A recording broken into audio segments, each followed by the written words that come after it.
নমস্কার, আমি Das physiotherapy clinic থেকে বলছি। আমার নাম শুভঙ্কর দাস। আজকে নতুন একটা ডিজিজ নিয়ে বলবো। এটার আগের দিনের যে ভিডিওটা করেছিলাম তার সমতুল্য একটু মিল আছে, এরকম বলতে পারেন। আজকের যেটা নিয়ে বলবো যে বিপিপিভি এই রোগটি নিয়ে। তো এটি হচ্ছে ফুল ফর্ম হচ্ছে যে বিগনিং প্রক্সিমাল পজিশনাল ভার্টিগো। তো সেক্ষেত্রে এটি কেন হয় বা কাদের হয়?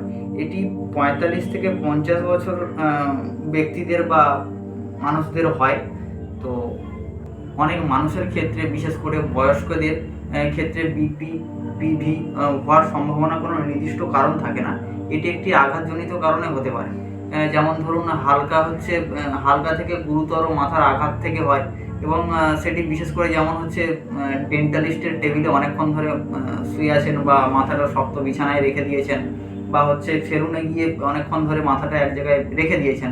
তো সেক্ষেত্রে এরকম বিপিপিভি হওয়ার সম্ভাবনা থাকে। ভিটামিনের অভাবেও হতে পারে, এটি হচ্ছে ভিটামিন ডি বা ক্যালসিয়ামের অভাবেও হতে পারে। এটি হচ্ছে কীরকমভাবে পরীক্ষা করবেন বাড়িতে বিপিপিভি হয়েছে আপনার, কীভাবে এটি পরীক্ষা করবেন?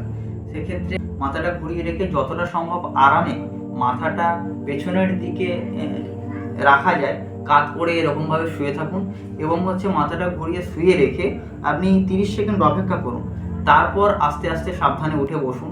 যদি আপনার বিপিপিভি হয়ে থাকে তাহলে আপনাকে এই পরীক্ষাটি মাথা ঘোরাতে বাধ্য করবে।